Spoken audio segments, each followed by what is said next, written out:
आओ जल्दी आओ। और देखो कौन है। Okay, good morning all. Welcome to learners academy. नहीं।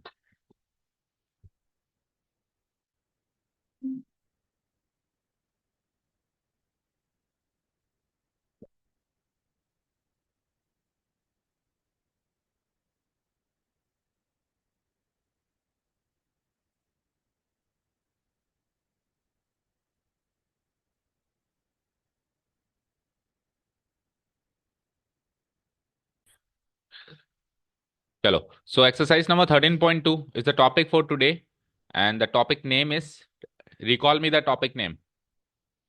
करो recall. Multiplication theorem. Multiplication theorem. बोलो। Of probability. This is the topic name.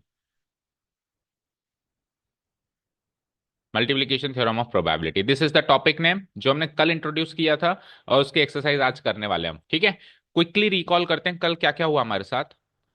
हमने कल एक्चुअली दो या दो से ज्यादा इवेंट्स के साथ में घटित होने की संभावना निकालने के तरीके से के। तो अभी दो के इवेंट्स की बात करते हैं। जैसे मान लो ए एंड बी दो इवेंट्स हैं। तो अगर कोई कहे कि साथ में घटित कराओ, मतलब ए भी होना चाहिए और बी भी होना चाहिए। तो हमने कहा कि साहब आप इसको बोलोगे कैसे, उसको हम बोलेंगे ए इंटरसेक्शन बी से। उसको हम कैसे बोलेंगे? ए इंटरसेक्शन बी से। उसको निकालेंगे कैसे? इसको निकालने के तरीके दो हैं। एक केस है जब वो डिपेंडेंट हो, एक केस है जब वो इंडिपेंडेंट हो। अगर वो डिपेंडेंट हो तो फॉर्मूला लगेगा कि आप ए को पहले करवा दो, ए को पहले करवा दो और बी ऑन ए करवा दो, राइट। जैसे ए को पहले करवाया तो कैसे निकलेगी? Probability of A multiplied bye, और डिपेंडेंट है तो फिर कंडीशनल प्रोबेबिलिटी आएगी अगले की, तो प्रोबेबिलिटी ऑफ बी ऑन ए। और लगा देता हूं मैं बीच में, क्योंकि हो सकता है बी को पहले करवा दें। तो अगर हम बी को पहले करवा दें तो बी हो चुका है, तो ए की कंडीशनल प्रोबेबिलिटी लगेगी ए ऑन बी। ठीक है, समझ आया? यानी कि अगर इवेंट्स डिपेंडेंट हैं तो ए इंटरसेक्शन बी निकालने के लिए ये दो तरीके यूज किए जाएंगे। फाइन। और अगर इंडिपेंडेंट है तो इंडिपेंडेंट है तो एक ही तरीका है कि इनकी इंडिविजुअल प्रोबेबिलिटीज का product, that's it. Probability of A multiplied by probability of B. पूरी कहानी का यही सार है जो आप पिक्चर में देख रहे हो। ये आता है तो आप पूरी एक्सरसाइज सॉल्व कर लोगे जल्दी जल्दी जल्दी जल्दी। और फिर छोटी मोटी बातें जो हमने लास्ट में डिस्कस करी थी, नॉट ए नॉट बी किसको बोलते हैं, ए यूनियन बी किसको बोलते हैं, ये सब भी इस एक्सरसाइज का पार्ट एंड पार्सल रहेगा। समझ गए? एंड प्लस बहुत इंपॉर्टेंट चीज ये है कि इसमें वर्ड प्रॉब्लम्स जो रहेंगी, उस वर्ड प्रॉब्लम्स में से पिक करना कि ये मल्टीप्लीकेशन थ्योरम का क्वेश्चन है।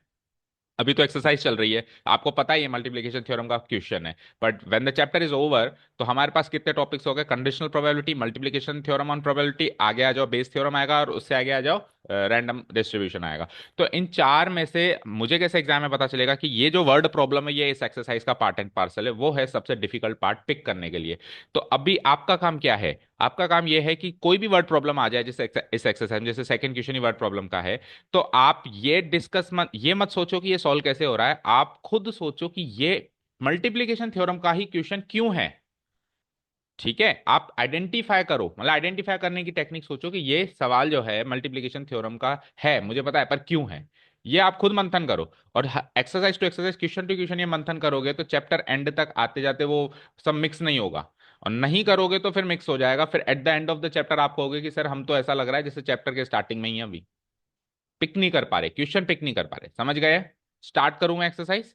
First question is obviously very easy. कि क्या कह रहा है? इंडिपेंडेंट और डिपेंडेंट इवेंट्स का पूरी एक्सरसाइज में रोल रहेगा, समझ गए? इंडिपेंडेंसी चेक करने का। जैसे पहला क्वेश्चन है, आपको प्रोबेबिलिटी ए गिवन है, बी गिवन है, आपको ए इंटरसेक्शन बी चाहिए। जैसे ही मैंने कहा कि ये चाहिए तो आप कहोगे सर पहले ये बताओ कि डिपेंडेंट है या इंडिपेंडेंट है। तो मैंने कह दिया इंडिपेंडेंट है, तो अब आप अलग तरीका यूज करेंगे, डिपेंडेंट होता तो दूसरा तरीका यूज करते। समझ गए? चलो, तो कैसे इसको तो खत्म कर दो फटाफट से। क्या होगा आंसर बताओ? दोनों के इंडिविजुअल प्रोबेबिलिटीज का प्रोडक्ट होगा, और क्या। तो कैसे प्रेजेंट करेंगे हम? Here for some events A and B. Here, for some events A and B, it is given that, it is given that, and what is given, मैं ये दोनों प्रोबेबिलिटीज लिख दूंगा। एक तो ये गिवन है और एक ये गिवन है, and we are required to find probability of A intersection B. This is what we are required to find. ये क्वेश्चन मार्क हो गया। अब अगेन नेक्स्ट इंपॉर्टेंट थिंग क्या गिवन है? Also it is given that, also it is given that, what is given? That A and B are independent events. That events A and E and B are independent events. Events A and B are independent events. अब अगर ए and B independent events हैं तो मैं use करूंगा इस topic का जो main heading है, क्या, यूजिंग, यूजिंग व्हाट, एमपीटी। मैं शॉर्ट में लिख रहा हूं, आपको एग्जाम में पूरा लिखना है। Multiplication, MTP sorry, multiplication theorem on probability. Using MTP we have probability of A intersection B equal to probability of A multiplied by multiplied by 30 of B. That means 3 by 5 multiplied by 3 by 5 multiplied by 1 by 5 gives me what, 3 by 25। Match करो, answer हो गया। अब देखो, अगर आप ये वाला, अगर ये इंडिपेंडेंट नहीं होते तो क्या होता, डिपेंडेंट होते, फिर बी की जगह क्या आता, बी ऑन है। पहली चीज, अगर बी की जगह बी ऑन ए आता और ये डिपेंडेंट होता तो भी एमटीपी यूज हो रही है। ऐसा नहीं है कि केवल इंडिपेंडेंट इवेंट्स के केस में एमटीपी यूज हो रही है, एमटीपी दोनों केस में यूज हो रही है। समझ गए, मल्टीप्लिकेशन थ्योरम मल्टीप्लाई तो दोनों में हो रहा है ना। ओके, दूसरी चीज, फिर बी ऑन ए कैसे निकालते हैं, be on A analytical thinking से निकालते हैं, जो भी हम नीचे क्वेश्चंस में निकालने वाले हैं। समझ गए। चले, तो पहला तो डायरेक्ट क्वेश्चन था, सेकंड क्वेश्चन ही सीधे सीधे हमारा वर्ड प्रॉब्लम आ चुका है, जो कि सबसे इंपॉर्टेंट थीम है। Two cards are drawn at random and without replacement from a pack of 52 playing cards. 52 पत्तों में से, अब ये चीज तो क्लियर है कि एक पत्ता तो निकलेगा नहीं, कम से कम दो निकलेंगे, क्योंकि टॉपिक का नाम ही क्या है कि दो इवेंट्स को साथ में घटित कराना है, तो दो पत्ते मिनिमम निकलेंगे। तो 52 में से दो निकाल रहा है रेंडमली, ऑब्वियसली रेंडमली निकालता है। विथआउट रिप्लेसमेंट का मीनिंग क्या है ये बताओ, बिना वापस रखे। तो विथआउट रिप्लेसमेंट डिपेंडेंट इवेंट्स को शो करता है क्या इंडिपेंडेंट इवेंट्स को शो करता है? ये क्वेश्चन पढ़ते ही पिक कर लेना, क्योंकि डिपेंडेंट इवेंट्स की कहानी अलग है और इंडिपेंडेंट की थोड़ी सी कहानी अलग है। तो हमने तीन केस सीखे थे, एक तो सीखा था साइमल्टेनियसली, एक सीखा था सक्सेसिवली विथआउट रिप्लेसमेंट, और एक सीखा था सक्सेसिवली विथ रिप्लेसमेंट। तो शुरू के दो केस क्या होते हैं, डिपेंडेंट होते हैं, एक आखिरी का केस ही क्या होता है, इंडिपेंडेंट। तो शुरू के दो केस डिपेंडेंट कौन कौन से होते हैं, सक्सेसिवली, और सॉरी साइमल्टेनियसली, और सक्सेसिवली विदाउट रिप्लेसमेंट। तो ये सेकंड वाला केस है। तो सेकंड वाला मैंने ये भी बताया था, फर्स्ट और सेकंड केस एक ही बात है। तो फर्स्ट और सेकंड केस दोनों क्या होते हैं, डिपेंडेंट इवेंट्स होते हैं। तो अब अगर ये डिपेंडेंट इवेंट्स हैं, तो मैं जब दोनों की संभावना निकालूंगा साथ में घटित होने की, तो दूसरे वाले की कंडीशनल प्रोबेबिलिटी लगेगी, पहले वाले की जनरल प्रोबेबिलिटी लगेगी, दूसरे वाले की कंडीशनल प्रोबेबिलिटी लगेगी। अगर इंडिपेंडेंट होता तो दोनों की ही जनरल प्रोबेबिलिटी लगती। समझ गए? ओके, चलो उसको प्रेजेंट करते हैं। Here a random experiment is given. Experiment is given of what? Of drawing. Of drawing. Language question से पिक करनी है। जब मैं ये लैंग्वेज लिख रहा हूं तो आप फोकस करो कि कैसे पिक की जा रही है, और अपने मन में खुद ही पिक करो कि देखिए मैं अपनी लैंग्वेज पिक करता हूं, अब कितनी मैच होती है सर की लैंग्वेज से। ठीक है। Of drawing two cards eight random and without replacement from a pack of 52 playing cards. ये क्वेश्चन हो गया, इंट्रोड्यूस हो गया। ओके। अब मुझे बताओ, 52 पत्तों में से दो पत्ते निकाल रहा हूं, तो is it possible to draw the sample space, yes और नो? अंश एंड यश, कुछ पूछ रहा हूं मैं। If we are drawing two cards out of a pack of 52 cards, so is it possible to draw the sample space? Yes बोलो Priyanshu, no. अच्छा ये बताओ प्रियांशु, कितने एलिमेंट्स होंगे सैंपल स्पेस में, number of items in sample space, यानी sample points कितने होंगे? दो ही होंगे, तो दो होंगे तो फिर ड्रॉ करना क्यों नहीं पॉसिबल है? दो आइटम्स का सैंपल स्पेस ड्रॉ करना पॉसिबल नहीं है? सैंपल स्पेस ड्रॉ करना कब पॉसिबल नहीं होता है, जब लार्ज नंबर ऑफ आइटम्स होते हैं उसमें। तो पहले तो आप ये डिसाइड करो पॉसिबल है या नहीं है। तो पता तो कभी भी नहीं होता, प्रोबेबिलिटी पढ़ रहे हैं, तो सारे पॉसिबल आउटकम्स लिखते हैं ना। अभी मैंने डाइस उछाला तो आपको पता थोड़ा ना कि तीन आएगा कि छह आएगा, तो आप सारे पॉसिबल आउटकम्स लिखते हो ना। फिर पता ही चल जाए तो प्रोबेबिलिटी क्यों है? दिया, आप इधर बैठो थोड़ा सा। बैठो, बोलो दिया, is it possible to draw the sample space? बेटा सोचो, अगर ये चीज नहीं सोची ना, तो probability is all about analytical thinking. बाकी 1/5 इंटू 3/5 करने नहीं बिठाया मैंने आपको यहाँ पे कि 3/25 कर लो। ये प्रोबेबिलिटी में यही सोचना पड़ेगा और दिमाग पे जोर डालना पड़ेगा। बोलो लक्ष्य, सैंपल स्पेस ड्रॉ करना पॉसिबल है क्या? पहले तो यस और नो। नो। तो इसका मतलब आप नो कह रहे हो, इसका मतलब ये है कि बहुत सारे आइटम्स होंगे शायद उसमें। तो कितने आइटम्स होंगे? 2 की पावर 52। 52 की पावर 2। ओके ओके, चलो कुछ तो सोचा है इसने एटलीस्ट। यस, आप बोलो वंश। तो कितने आइटम्स मानते हो आप उसमें? यस यश, कितने आइटम्स मानते हो? अंश, 50 आइटम्स मानते हो? तो 50 आइटम्स तो ड्रॉ कर सकते हो, मैंने तो 216 का भी सैंपल स्पेस ड्रॉ किया था भाई। फिर तो 50 आइटम ड्रॉ करके दिखा दो, सैंपल स्पेस ड्रॉ करके दिखाओ फिर आप। फिर तो रेंज में ड्रॉ करना। और एक बार सैंपल स्पेस ही ड्रॉ हो गया तो क्वेश्चन बहुत सरल हो जाता है, फिर तो केवल पिक करने का काम होता है।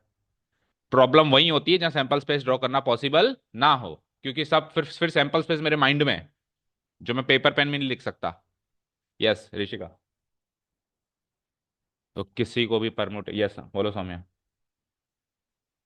किसी को भी परमुटेशन एंड कॉम्बिनेशन नहीं आता, बिल्कुल नहीं आता। 52 पत्तों में से पहला पत्ता पिक करोगे तो 52 तरीकों से पिक कर सकते हो। कितने तरीकों से पिक कर सकते हो? 52 तरीकों से पिक कर सकते हो। जब दूसरा पत्ता पिक कर रहे हैं तो पहला पत्ता हमने रिप्लेस नहीं किया, मेरी जेब में ही पड़ा है। तो दूसरे पत्ते को पिक करने के कितने केसेस हैं, कितने ऑप्शंस हैं? तो 52 × 51, इतने आइटम्स होंगे सैंपल स्पेस में। अब 52 का स्क्वायर जो आपने लक्ष्य बोला, आपने नहीं उसने बोला, किसने बोला? आपने बोला। वो कब होता 52 × 52? तब होता जब ये विथ रिप्लेसमेंट होता, क्योंकि फिर मैंने वो पत्ता वापस रख दिया, तो वापस रख दिया तो अगले पत्ते को वापस उठाएंगे, 52 ऑप्शन है मेरे पास। तो आप विथआउट रिप्लेसमेंट विथ रिप्लेसमेंट भी देखो, ये चीज भी देखो। ठीक है। तो 52 × 51 इतने आउटकम्स होंगे। और आउटकम्स चलो मैं एक आध सैंपल पॉइंट लिख के बताता हूँ आपको, है ना। सोचो, इमेजिन करो उसका सैंपल स्पेस ड्रॉ करना बैठ गया मैं। तो पता है क्या बनेगा? अच्छा, 52 का इंटू 51 लगभग देख लो कितने होगा। 52 का स्क्वायर ही देख लो ना, लगभग अंदाजा मिल जाएगा। 52 का स्क्वायर कैसे निकालते हैं, जल्दी से बताओ। नहीं पता? 52 50 से कितना ज्यादा है? 25 में 2 जोड़ो, 27, 2 का स्क्वायर 4, 2704, 52 का स्क्वायर। ठीक है, आना कभी हवेली पे, फिर अकेले में सिखाते हैं कैसे होता है ये। 2704, तो 2704 सैंपल पॉइंट्स हम कैसे लिखेंगे देखो। 2704 सैंपल पॉइंट्स कैसे लिखेंगे? सबसे पहला आउटकम ये हो सकता है सर कि स्पेड का इक्का आया हो, मतलब स्पेड का इक्का तो पहला पत्ता, और दूसरा पत्ता विथआउट रिप्लेसमेंट है, तो ऐसे स्पेड का इक्का तो अंदर चला गया, तो फिर स्पेड का 2 ले लो। ये एक सैंपल पॉइंट है, ऐसे 2704 सैंपल पॉइंट्स लिखने हैं। समझ गए? जैसे स्पेड के इक्के के साथ स्पेड का 2, फिर स्पेड के इक्के के साथ स्पेड का 3, फिर स्पेड के इक्के के साथ स्पेड का 4। इस तरीके से पत्तों का कॉम्बिनेशन बिठाना है, दो दो दो दो पत्तों का। टोटल कितने आउटकम्स बैठेंगे ये? 2704। तो आप ड्रॉ करना पॉसिबल नहीं है, लेकिन आपके माइंड में वो सैंपल स्पेस होना चाहिए कि ऐसी वारदात हो रही है जो कि प्रैक्टिकली पेपर पे छापना मुश्किल है। ओके, समझ आया क्या? बोलो लक्ष्य। जैसे डाइस को थ्रो करते हैं तो क्या क्या हो सकता है, ऐसे सोचते हैं ना हम कि 3 के साथ 7 आ सकता, 3 के साथ 6 आ सकता है, सॉरी 7 आ नहीं सकता, 2 के साथ 5 आ सकता है। तो दो पत्ते मैं निकाल रहा हूं तो क्या क्या आउटकम्स हो सकते हैं, तो ऐसे आउटकम्स हो सकते हैं जो कि मैं पेपर में नहीं लिख सकता, क्योंकि सीक्वेंस ही नहीं है इसमें, कैसे लिखूं? ठीक है ना, समझ गए क्या? ओके। तो जैसे ही मैंने ये रैंडम एक्सपेरिमेंट इंट्रोड्यूस किया, तो मुझे पता होना चाहिए कितने आउटकम्स हैं वहां पे। चाहे से काम आए ना आए वो इन्फॉर्मेशन आप लिखो, चाहे से काम आए ना आए, हो सकता है क्वेश्चन में वो इन्फॉर्मेशन काम ही ना आए, लेकिन आप लिखोगे ना तो आपको आपको लगेगा कि हाँ मुझे क्वेश्चन के ऊपर पकड़ है। So number of outcomes in sample space will be equal to 52 × 51। हो सकता है कि इन्फॉर्मेशन कहीं काम ही ना आए, क्योंकि ये इन्फॉर्मेशन फर्स्ट एक्सरसाइज में काम आती थी, क्योंकि जब हम प्रोबेबिलिटी निकालते थे। हो सकता है इसमें भी आ जाए, हो सकता है नहीं भी आ जाए, लेकिन लिख दो। चलो, अब हमको दो कार्ड्स निकालने, तो दो इवेंट्स मानने पड़ेंगे। ठीक है, तो दो इवेंट्स हम क्या मान लेते हैं, ए और बी। ठीक है, now let the two events be, let the two events A and B be A and B be that। तो A और B दो इवेंट्स हम मानने जा रहे हैं। तो ए इवेंट मान लेते हैं कि पहला पत्ता क्या निकलना चाहिए साहब, बोथ आर ब्लैक। चाहिए तो पढ़ा ही नहीं हमने, क्या चाहिए उसको, probability that both cards are black cards. Black cards और रेड कार्ड समझते हो ना, ब्लैक भी 26 होते हैं, रेड भी। डिस्ट्रीब्यूशन पता है ना 52 कार्ड्स का सबको, आधे आधे कर दो, 26 रेड एंड 26 ब्लैक। फिर वो हर एक कलर दो दो सूट में बटा हुआ है। तो ब्लैक कलर का जो कार्ड होते हैं वो उनके दो सूट्स का नाम क्या क्या होते हैं? क्लब और स्पेड, हिंदी में बोले तो हुक्कम चिड़ी। ठीक है, फिर रेड वाला जो है वो भी दो में बटा होता है, उसके नाम क्या होते हैं? Diamond and heart. तो डायमंड को हम हिंदी में बोलते हैं ईट, और हार्ट को हम बोलते हैं पान। ओके, अब 13 13 बट गए वो। अब 13 13 में से भी फिर डिस्ट्रीब्यूशन है, 9 पत्ते तो सादा, नहीं 10 पत्ते सादा, और 3 पत्ते face cards, king queen jack, ये होते हैं फेस कार्ड्स। तो 3 3 3 3 12 हो गए मेरे फेस कार्ड्स। ये डिस्ट्रीब्यूशन मुझे पता होना चाहिए, ठीक है ना, क्लास 9 से ये पता आ जाता है। चलो आ जाओ। तो ए क्या हो जाता है, ए को हम मान लेते हैं द फर्स्ट कार्ड, क्योंकि दोनों ब्लैक चाहिए ना मुझे, तो दोनों इवेंट घटित कराने, ड्रॉन इज ब्लैक। और बी इवेंट मान लेता हूं कि second card drawn is black, क्योंकि मुझे दोनों ही ब्लैक चाहिए बेटा, समझ गए, समझ गए क्या? ओके। नाउ, नाउ, अच्छा ये भी विदाउट, अच्छा मैंने विदाउट रिप्लेसमेंट ऊपर मेंशन कर दिया है, क्लियर है ना? तो अब मैं एक चीज लिख रहा हूं यहाँ पे, since since the cards are drawn without replacement, since the cards are drawn without replacement,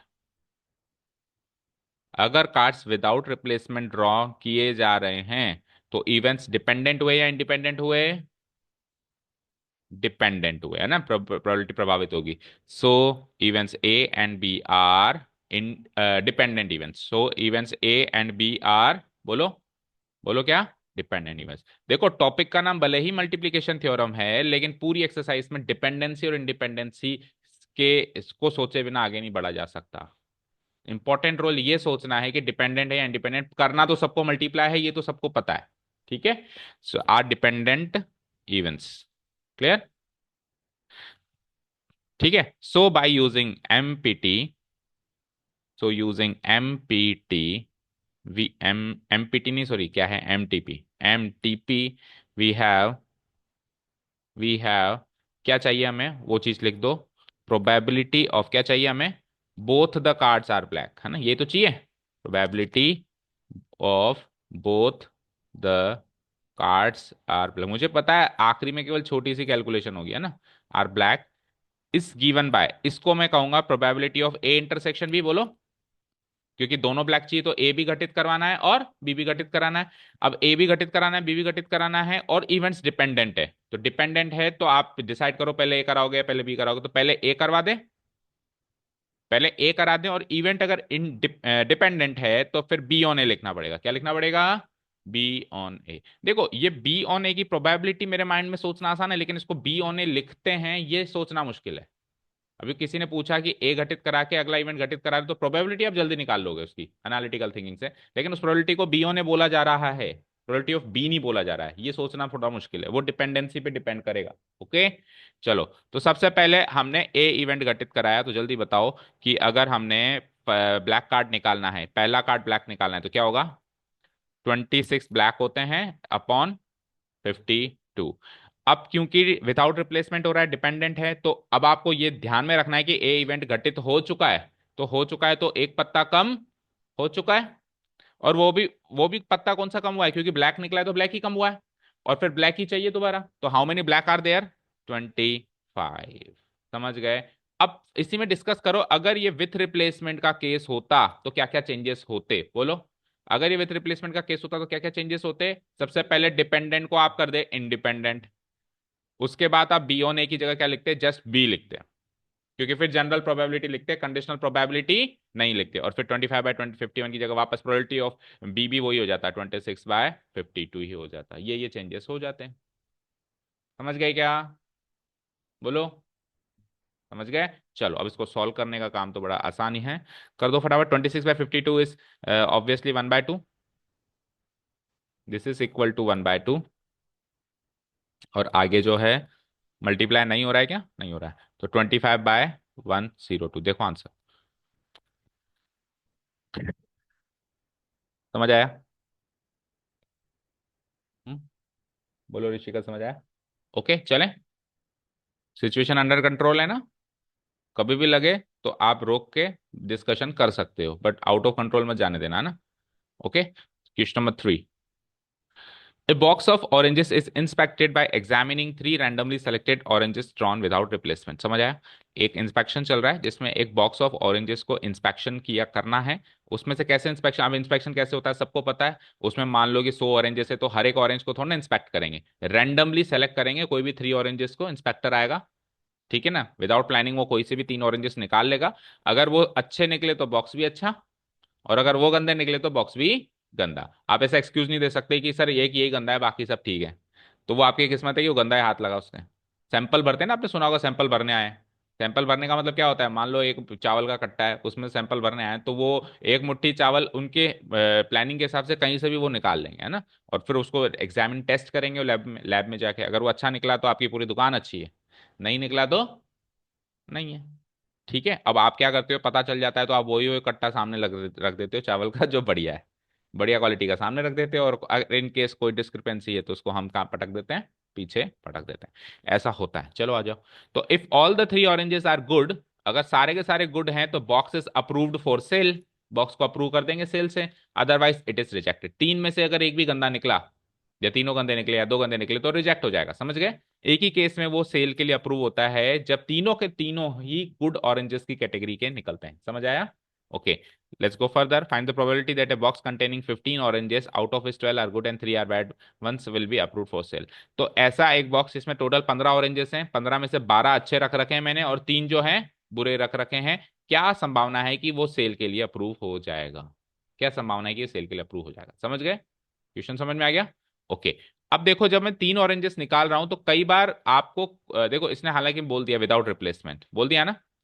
कई बार ये बोलता भी नहीं है, तो आपको भी सोचना पड़ता है एनालिटिकल थिंकिंग से। जैसे कि वो सैंपल भरने आएगा तो वो एक ऑरेंज निकाल के चेक करेगा तो वापस थोड़ा रखेगा। तो ये एनालिटिकल थिंकिंग से सोचना पड़ेगा, कॉमन सेंस से कि ये विदाउट रिप्लेसमेंट का केस है। हालांकि उसने कह दिया, नहीं कहता तो भी इंस्पेक्शन के लिए जो हम निकाल रहे हैं आइटम, उसको वापस मिक्स नहीं कर सकते। जो निकल गया सो निकल गया, फिर अगला निकल रहा है। ओके, चलो जी, तो इसको प्रेजेंट करते हैं, कैसे करेंगे बताओ। डिपेंडेंट इवेंट्स हुए कि इंडिपेंडेंट, वैसे तो विदाउट रिप्लेसमेंट साफ साफ लिखा हुआ है। तो डिपेंडेंट हुए तो कंडीशनल प्रोबेबिलिटी लगेगी, है ना। और तीन इस बार इवेंट्स हमारे पास। चलो कैसे प्रेजेंट करेंगे।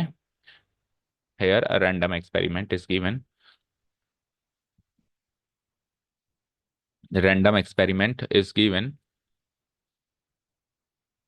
और क्या है रैंडम एक्सपेरिमेंट ऑफ, क्या है ठीक है, ऑफ एग्जामिनिंग, है ना।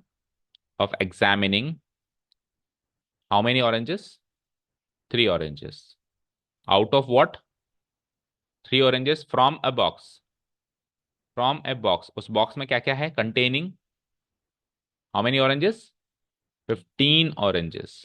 और उस 15 का भी डिस्क्रिप्शन क्या है, out of which, out of which how many are good and how many are bad, 12 are good and 3 are bad. तो ये पूरे क्वेश्चन का इंट्रोडक्शन एक ही लाइन में खत्म कर दिया हमने।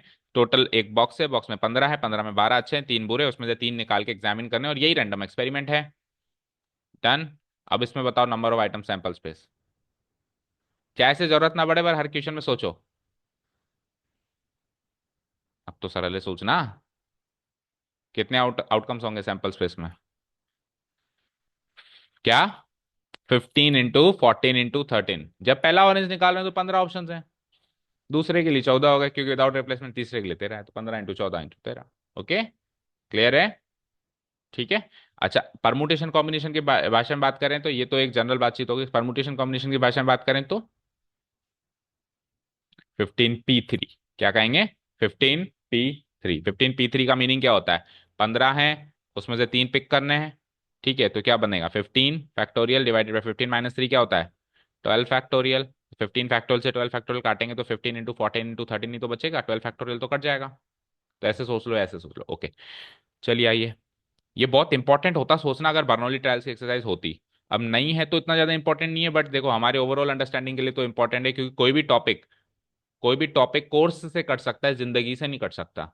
और एक बार आपने सोच लिया है कि इस ओर जाना है तो ये तो बार बार कहीं ना कहीं टकराएगा आपसे, तो आपको आना चाहिए। चलो आओ। हम्म। सो लिख दो, मैंने क्या कहा, चाहे काम आए ना आए लिख दो। Number of item sample space क्या हो जाएगा, 15 × 14 × 13। जैसे पिछले केस में काम नहीं आई ये चीज, ये इन्फॉर्मेशन, बट फिर भी लिखने से हमको लगता है कि सिचुएशन अंडर कंट्रोल है। अब तीन इवेंट्स मान लें साहब, क्योंकि तीन ऑरेंजेस पिक हो रहे हैं। Let the three events A B and C are, A B and C, B, मान रहे हैं ना, बी दैट, शॉर्ट में लिख देता हूं मैं यहाँ पे। बोलो क्या इवेंट्स मानेंगे, सोच के बताओ। B C. बोलो क्या मानेंगे? तीनों ही अच्छे निकलने चाहिए ना, तभी तो अप्रूव फॉर सेल होगा। तो इवेंट ए मान लेता हूं मैं, the first orange examined is good. जो पहला ऑरेंज एग्जामिन किया वो गुड निकला, ठीक है, इज गुड। और फिर सेकंड और थर्ड, द फर्स्ट की जगह द सेकंड हो जाएगा, ठीक है, और फिर ये क्या हो जाएगा, the third orange examined is good, ठीक है। तीन इवेंट्स मान लिए मैंने, ओके। चलिए अब हमको क्या निकालना है साहब, कि अप्रूव्ड फॉर सेल हो जाए, वो क्या हो जाए, अप्रूव्ड फॉर सेल। अब एबीसी क्या है, विदाउट रिप्लेसमेंट है, तो कैसे इवेंट्स हो जाएंगे, इंडिपेंडेंट। तो जो लाइन पहले लिखी हमने, now since the oranges are examined without replacement, oranges are examined without replacement, so we can declare that, so events A, B and C are what, independent events or dependent events? Events A, B and C are what, dependent events. पिछले case में हमने independent लिख दिया था, कैसे याद आ रहा है मुझे, डिपेंडेंट ही लिखा था ना। कई बार क्या होता है, बोलते कुछ है, जल्दी गलती से कुछ और लिख देते हैं, डिपेंडेंट है ना। अगर इनकेस इंडिपेंडेंट लिख दिया है तो नोट्स में डिपेंडेंट लिखना, dependent events. So using MPT, using MTP, sorry, third time I am making mistake. It is MTP. आपको तो वैसे ही पूरा नाम लिखना है, multiplication theorem on probability. We have, क्या चाहिए हमको, सवाल पढ़ो, बोलो क्या चाहिए, प्रोबेबिलिटी किसकी चाहिए, प्रोबेबिलिटी किसकी चाहिए बोलो, नहीं स्टेटमेंट में बताओ, स्टेटमेंट में क्या चाहिए आपको, find the probability that a box containing this is will be approved for sale. तो मैं क्या लिखूंगा, probability the box is approved for sale. हमेशा क्वेश्चन की भाषा में ही उसको जवाब देना चाहिए, question, the box is approved for sale. और इसका मतलब यह है कि all the three oranges are good, तभी तो वो अप्रूव होगा, ठीक है। All the three oranges examined are good, इसका मतलब वो है। और इसका मतलब यह है कि तीनों के तीनों गुड है, तो ए भी होना चाहिए, बी भी होना चाहिए, सी भी होना चाहिए। And one more thing, intersection sign हटा भी सकते हैं, इसको प्रोबेबिलिटी एबीसी भी बोल सकते हैं, ठीक है। इनकेस एबीसी लिखा है तो कंफ्यूज मत होना। अब क्योंकि तीनों डिपेंडेंट है, तो पहले अगर मैंने ए को कराया तो फिर बी को कराते टाइम ए हो चुका है तो उसको बी होने कहूंगा, और फिर जब सी को करा रहा हूं तो उस समय ए और बी दोनों हो चुके हैं तो ए इंटरसेक्शन बी कहूंगा, फाइन। अब द पॉइंट इज दैट कि ये दोनों प्रोबेबिलिटी किसी फॉर्मूला से नहीं निकलनी है, एक एनालिटिकल थिंकिंग से निकलनी है। जो पहली एक्सरसाइज में ये फॉर्मूला से निकल रही थी वो ऐसे नहीं निकलनी है, ठीक है।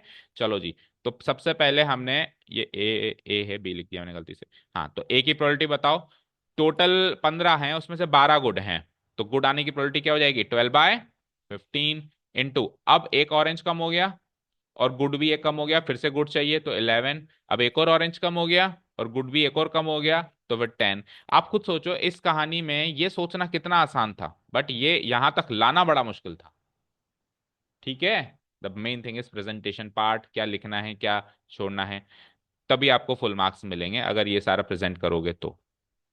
यही सबसे बड़ी प्रॉब्लम है। हाँ जी, तो कुछ कट रहा हो तो काट दो, 2 से, 3 से एनीथिंग, 6 से, 7 से बस, 3 से 6 बस, हो गया। 2 into 11 into 2 44, और 13 7 या 91, चेक करो आंसर, मैच हो गया। चलें आगे। Okay, question number 4, a fair coin and an unbiased die are toss. एक फेयर कॉइन है और एक अनबाइस्ड डाई है जिसको साथ में हम उछाल रहे हैं, पढ़ते ही पता चल रहा है इंडिपेंडेंट है।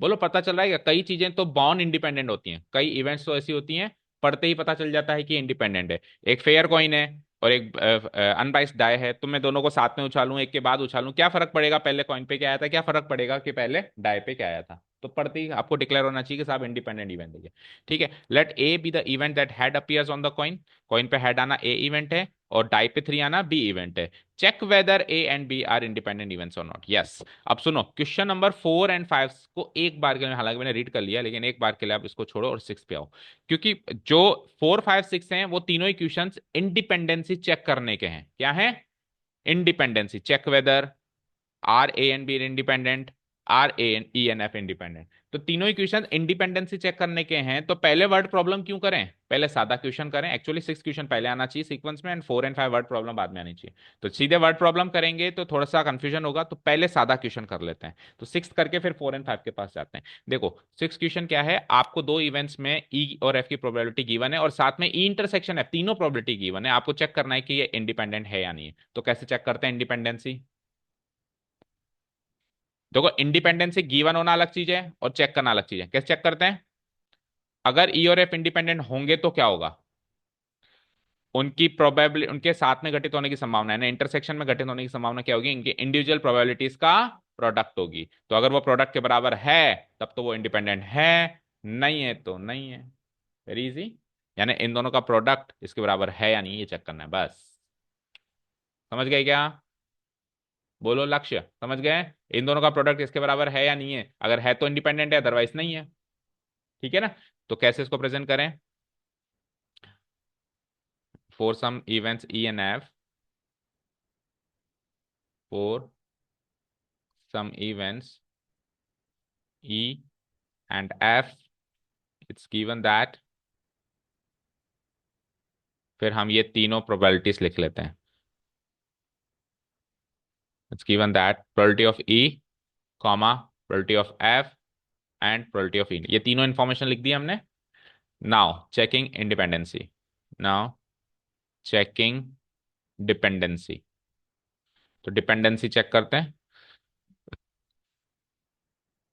ठीक है, तो डिपेंडेंसी चेक करेंगे हम, भी डिपेंड करेगा नहीं करेगा, तो हम क्या करेंगे, ई प्रोबेबिलिटी ऑफ ई और प्रोबेबिलिटी ऑफ एफ का प्रोडक्ट करेंगे। ठीक है, probability of E multiply probability of F, करो प्रोडक्ट, तो 3/5 multiply 3/10, so it comes out to be 9/50, which is not equal to probability of E intersection F। समझ आया?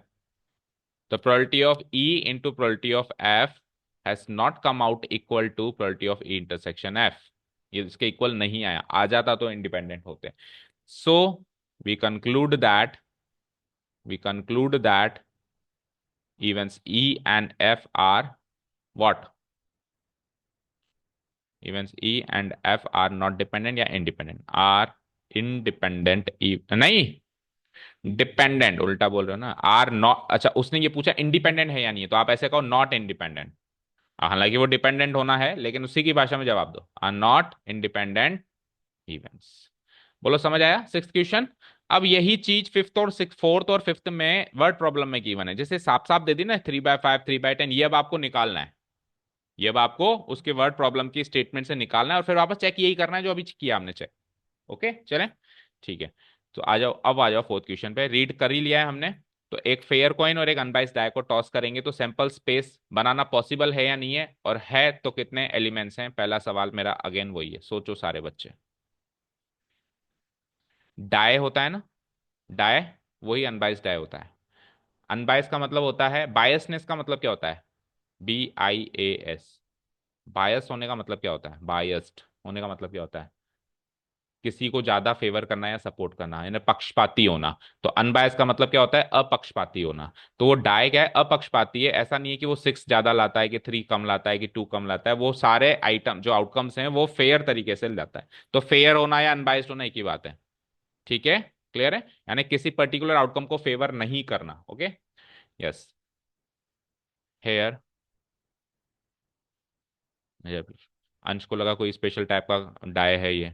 हाँ, इसमें शायद 7 फेस होते होंगे। Fair coin, here a random experiment is given,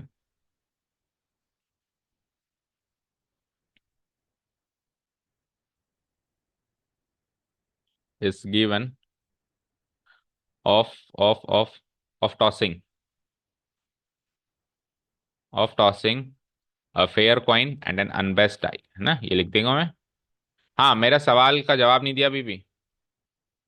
सवाल मेरा वही है, कोई भी वर्ड प्रॉब्लम आएगी मेरा एक ही सवाल रहेगा। पहला, कि सैंपल स्पेस ड्रॉ करना पॉसिबल है या नहीं है तो कितने आउटकम्स होंगे। यकीन मानो ऐसे हर बार सोचो, आपकी परमुटेशन कॉम्बिनेशन यही रिवाइज करवा दूंगा इसी चैप्टर में। हर बार सोचो। तो सैंपल स्पेस ड्रॉ करना पॉसिबल है क्या? नहीं है। हाँ, अब बोलो प्रियांशु, सैंपल स्पेस ड्रॉ करना पॉसिबल है क्या? सीधे बैठो पहले तो।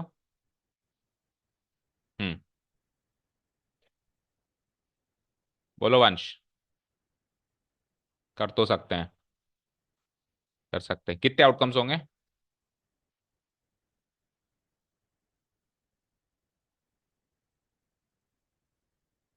एक डाय में 36 आउटकम होते हैं? मतलब डाय सुनते ही तो 36 आउटकम याद आ जाते हैं, एक ही तो है। दो थोड़ी ना है। पॉसिबल है? यस, आप बोलो दिया। नहीं है पॉसिबल? तो क्यों? कॉइन के चार, कॉइन में चार आउटकम्स होते हैं क्या? कॉइन में टू आउटकम्स होते हैं। उसमें डाय में छह आउटकम्स होते हैं, छह दूनी 12 ही तो आउटकम्स होंगे। तो 12 आउटकम्स का सैंपल स्पेस ड्रॉ करना क्या मुश्किल है? नहीं है। और सुन लो एक और चीज, इन दोनों क्वेश्चन में तो सैंपल स्पेस ड्रॉ करना ही पड़ेगा। इसमें वापस अपन चलेंगे फॉर्मूला बेस्ड, जो फर्स्ट एक्सरसाइज में चल रहे थे, सैंपल स्पेस ड्रॉ करना है, पर्टिकुलर इन दो क्वेश्चन की बात कर रहा हूँ। बोलो, सैंपल स्पेस ड्रॉ करना बहुत आसान है। 12 ही आउटकम्स होंगे क्योंकि एक कॉइन है और एक डाय है। ठीक है। सो तो स्ट्रेट अवे मैं सैंपल स्पेस ड्रॉ कर रहा हूँ। देखो इधर। सो सैंपल स्पेस इक्वल टू, देखो सैंपल स्पेस क्या होगा, जैसे सपोज करो पहले मैं कॉइन टॉस कर रहा हूँ।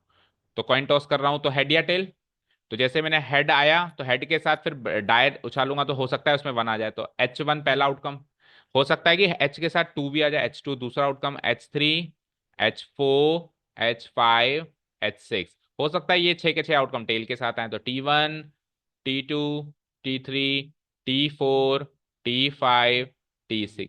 जब सैंपल स्पेस में ड्रॉ कर पाता हूं या ये जांच पाता हूं कि ड्रॉ कर सकते हैं कि नहीं कर सकते, और नहीं भी कर सकते हैं तो मेरे माइंड में वो ड्रॉ हो सकता है, तभी आप स्टोरी में घुस पाओगे, तभी आप क्वेश्चन पिक कर पाओगे कौन से टॉपिक का है। तो हर सवाल के साथ अपने आप से पहला सवाल यही पूछो कि इसका सैंपल स्पेस क्या होगा।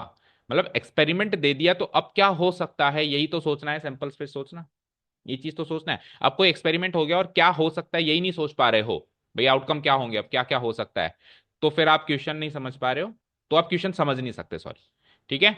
तो ये सैंपल पॉइंट्स हैं, और मैं लिख भी देता हूं, implies number of outcomes in sample space हो जाएंगे, कितने हो जाएंगे?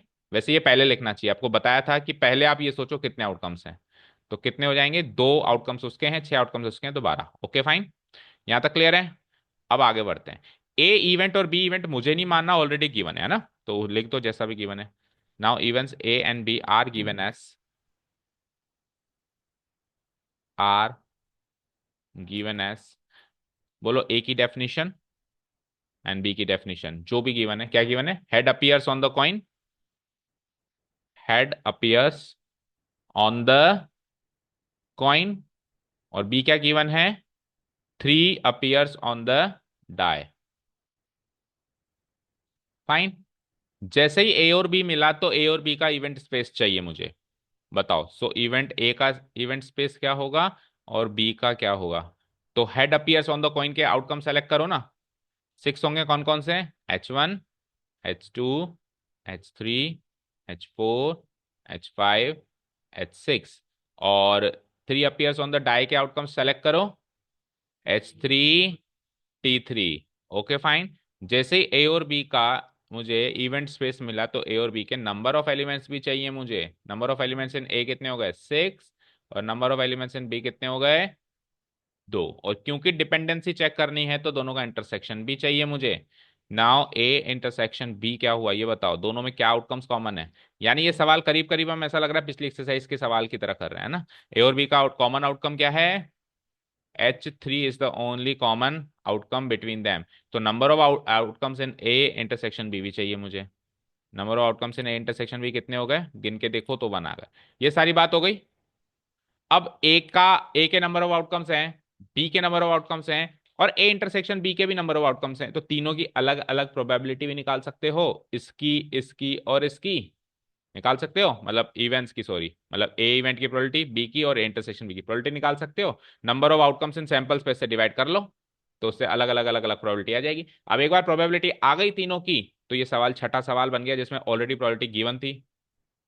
बोलो। छठे सवाल में ऑलरेडी प्रोबेबिलिटी गिवन थी ना। ये सारी कहानी मैंने प्रोबेबिलिटी निकालने के लिए तो करी, अब एक बार प्रोबेबिलिटी आ गई तो वही काम करना है जो छठे क्वेश्चन में किया। इंटरसेक्शन अगर प्रोडक्ट के बराबर है तो इंडिपेंडेंट है, अदरवाइज इंडिपेंडेंट नहीं है, जबकि इस क्वेश्चन में मुझे पहले से पता है कि इंडिपेंडेंट है। पढ़ते ही पता मैंने कर लिया था कि ये इवेंट्स क्या हैं, कैसे हैं, इंडिपेंडेंट है ना। और इंडिपेंडेंट आना चाहिए, देखने में आता है कि नहीं आता है। चलिए, तो अब क्या निकालेंगे, तीनों प्रोबेबिलिटी। नाउ प्रोबेबिलिटी ऑफ ए निकालना है, प्रोबेबिलिटी ऑफ बी भी निकालना है, और probability of A intersection B भी निकालना, तीनों चीज निकालनी है। प्रोबेबिलिटी निकालने का जनरल फॉर्मूला यूज करेंगे, classical approach, number of outcomes in A divided by number of outcomes in sample space, इसका number of outcomes in B divided by number of outcomes in sample space, इसका number of outcomes in A intersection B divided by number of outcomes in sample space. चलो बताओ, number of outcomes in A कितने लिखे हैं आपने, 6 divided by outcomes total 12 है तो 1/2 आ गया। इसमें बी में कितने हैं, 2 डिवाइडेड बाय 12 यानी कि 1/6 आ गया। और यहाँ पे ए इंटरसेक्शन बी में कितने हैं, 1 डिवाइड बाय 12, तो क्लियरली इन दोनों का प्रोडक्ट ही आ रहा है, आ रहा है ना, बोलो। तो अब मैं ये इंफॉर्मेशन देख रहे हो, ये इंफॉर्मेशन सीधे सीधे गिवन थी सिक्स क्वेश्चन में, ठीक है, जो मैंने अभी निकाली है। तो अब इसके बाद का काम वही सिक्स क्वेश्चन का काम है, checking independency. Now checking dependency लिख दो या इंडिपेंडेंसी एक ही बात है, डिपेंडेंसी। तो हम क्या करते हैं, प्रोडक्ट करके देखेंगे। तो प्रोडक्ट करो, प्रोबेबिलिटी ऑफ ए गुणा probability of B is equal to 1/2 multiplied by 1/6, it is equal to 1/12 and it is equal to probability of A intersection B. So clearly we can see कि A और B की probabilities का product उनकी intersection की probability से match कर रहा है। तो क्या डिक्लेयर करेंगे हम, क्या डिक्लेयर करेंगे, बोलो डिक्लेरेशन क्या होगा, last conclusion, we conclude that A and B are not ये पूरी कहानी डिपेंडेंट या इंडिपेंडेंट, इंडिपेंडेंट, अगर प्रोडक्ट बराबर आ जाए तो independent, otherwise they are dependent, है ना। So we conclude that events A and B are independent events. ऐसा नहीं सारा करने के बाद लास्ट कंक्लूजन ही गलत लिख दिया, ठीक है। और शुरू से पता था मुझे कि इंडिपेंडेंट है, किसी का किसी को फर्क नहीं पड़ेगा, डाय उछालेंगे, कॉइन उछालेंगे, ठीक है, समझ आया क्या, बोलो ऋषिका, ठीक है, अंडर कंट्रोल। ऐसा का ऐसा ही क्वेश्चन फिफ्थ है, बस आपको थोड़ी सिचुएशन चेंज कर देगा वो। तो फिफ्थ वाले क्वेश्चन को थोड़ा सा रफली कर लेते हैं, टाइम। अब इसके बाद दो डाइस है ना, एक ब्लैक कलर का और एक ग्रीन कलर का, ऐसा कुछ है क्या उस क्वेश्चन में, 6 10। हाँ, a die marked 1 2 3 in red and 4 5 6 in green is tossed. तो दो डाई हैं हमारे पास, नहीं डाई एक ही है, सॉरी, डाई एक ही है, उसके तीन फेसेस पे रेड कलर है और उसके बचे हुए तीन फेसेस पे ग्रीन कलर है, ठीक है। 1 2 3 तो रेड कलर में है और 4 5 6 किस में है, ग्रीन कलर में है। आपको ए इवेंट मानना है कि नंबर जो आएगा वो इवन आएगा, और बी इवेंट मानना है जो नंबर आएगा वो रेड आएगा।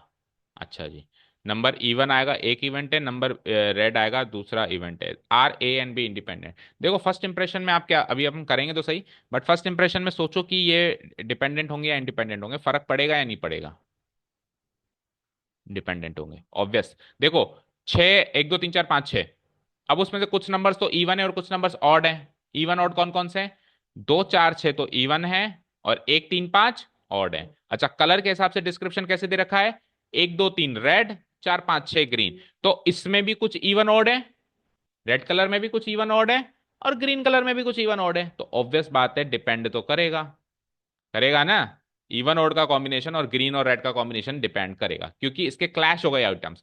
पिछले क्वेश्चन में क्यों नहीं डिपेंड कर रहा था, क्योंकि इसके आइटम्स न्यारे न्यारे थे, इसके आइटम्स न्यारे, क्लैश नहीं हो रहा था, इधर हेड और टेल था, इधर 1 2 3 4 5 6 था, समझ गए क्या।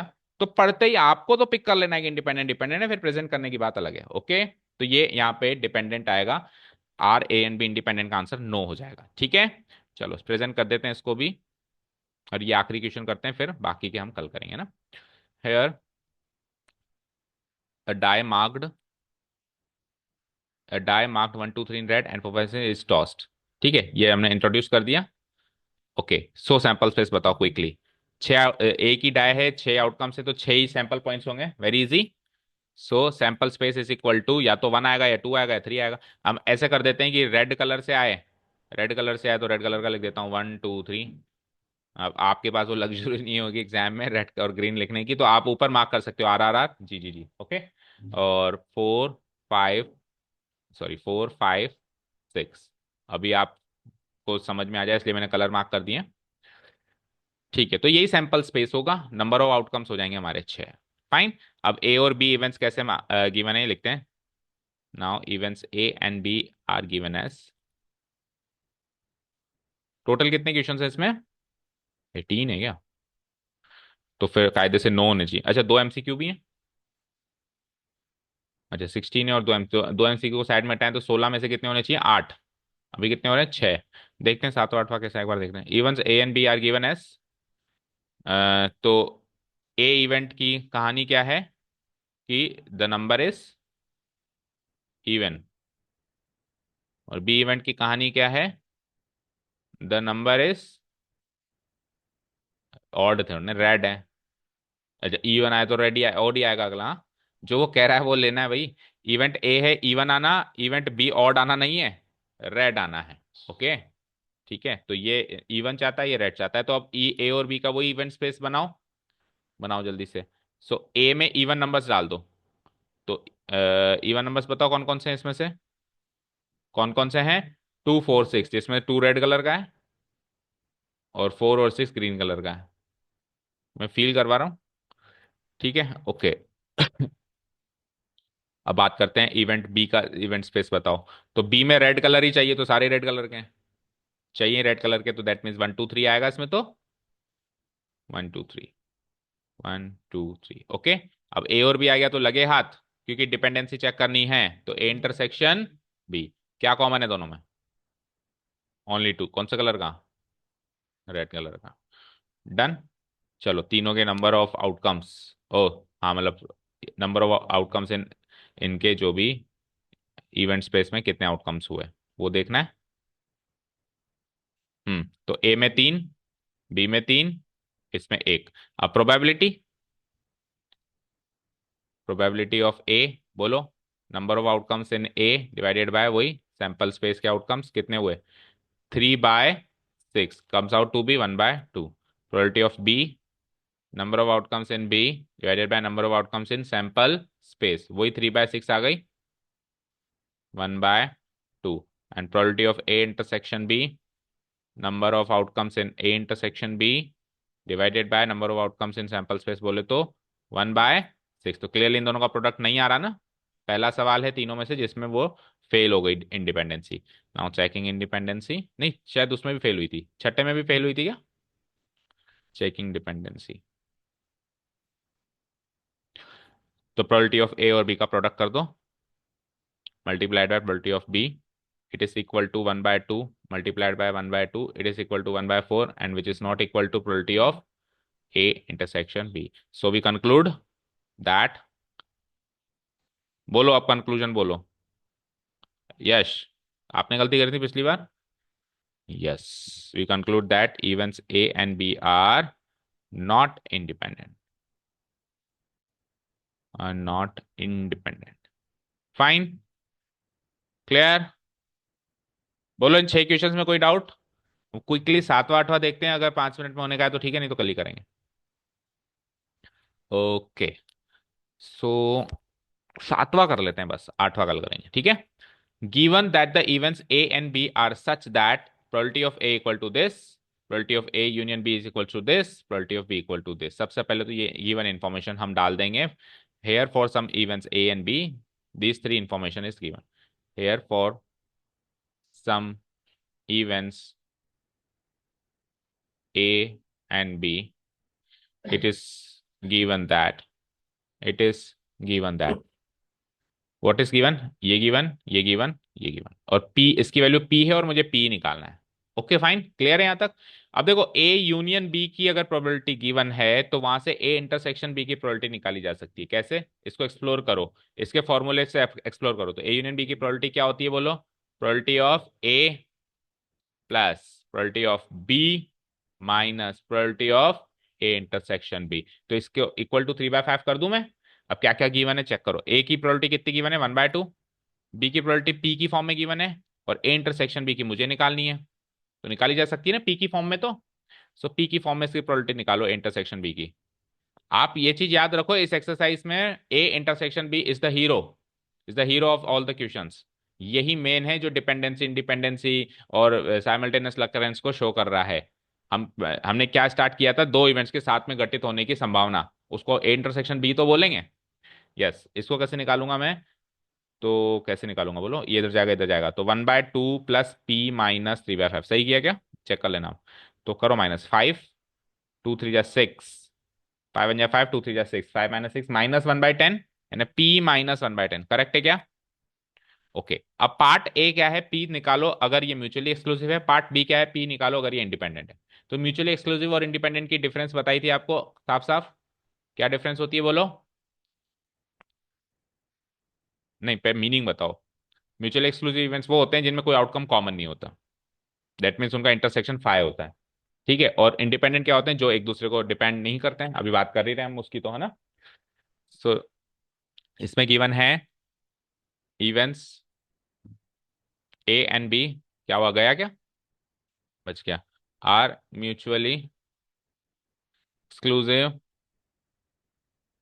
इवेंट्स, ये हमको पार्ट ए में गिवन है।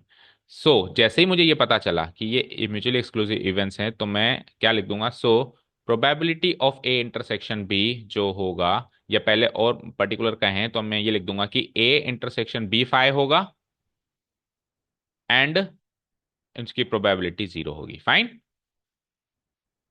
हाँ, ये इक्वल टू फाइव होगा, सॉरी दोनों में डंडा लग गया, और ये इक्वल टू जीरो होगी, क्लियर। और प्रोबेबिलिटी ऑफ ए इंटरसेक्शन भी आप निकाल के आए हो, उसको पुट करो और पी निकल जाएगा, समझ गए? That is P - 1/10, P - 1/10 equal to zero, and it gives me the value of P equal to 1/10। ये तो क्या पहले क्वेश्चन का आंसर। सेकंड क्वेश्चन में हम क्या करेंगे, इवेंट्स ए एंड बी कैसे गिवन है, events A and B are independent events, ये सेकंड केस हो गया, जो कि हम इतने क्वेश्चन से कर ही रहे हैं, इसमें क्या करना है अपने को पता है। ठीक है, यहां से ए इंटरसेक्शन भी क्या आएगा, बोलो? मतलब प्रोबेबिलिटी क्या आएगी इसकी, प्रोबेबिलिटी ऑफ ए इंटरसेक्शन भी क्या आएगी, बोलो? बोलो वंश, ए मल्टीप्लाइड बाय प्रोबेबिलिटी ऑफ ए, ये तो कर ही रहने थे क्वेश्चन से। अब इसमें वैल्यू रख दो तो यहां से भी पी की एक डिफरेंट वैल्यू निकल के आ जाएगी। ए इंटरसेक्शन बी की प्रोबेबिलिटी क्या है, P - 1/10, ए की गिवन होगी शायद 1/2, और बी की तो P है ओनली, तो ये P/2 हो गया ना। अब सॉल्व करो, तो P/2 को उधर भेजो और 1/10 को इधर भेजो, तो it is like implies P - P/2, और -1/10 उधर आ गया तो +1/10, implies P - P/2 gives me P/2 equal to what, 1/10। तो 2 से 5 कट के ये P की वैल्यू इम्प्लाइज, P की वैल्यू क्या हो जाती है, 1/5। चेक करो आंसर, पहले क्वेश्चन में P की वैल्यू 1/10, दूसरे में P की वैल्यू 1/5। समझ आया? क्लियर, इजी था। म्यूचुअली एक्सक्लूसिव में जीरो रख दो, और उसमें क्या रख दो, प्रोडक्ट रख दो। उससे पहले इंटरसेक्शन बी की प्रोबेबिलिटी निकाल लो, गिवन है तो अच्छी बात है, नहीं गिवन है तो कहीं से भी निकालो, पर निकालो। और जैसे मैं ए यूनियन बी की मदद से निकाली मैंने, क्लियर। अब काफी आज के लिए, अब बाकी क्वेश्चन हम कल करेंगे, कोशिश करेंगे कल ही खत्म करें, बाकी होगा जैसे देखेंगे, ठीक है, कर दूं। Thank you so much for listening to us, have a nice day, keep learning, and bye.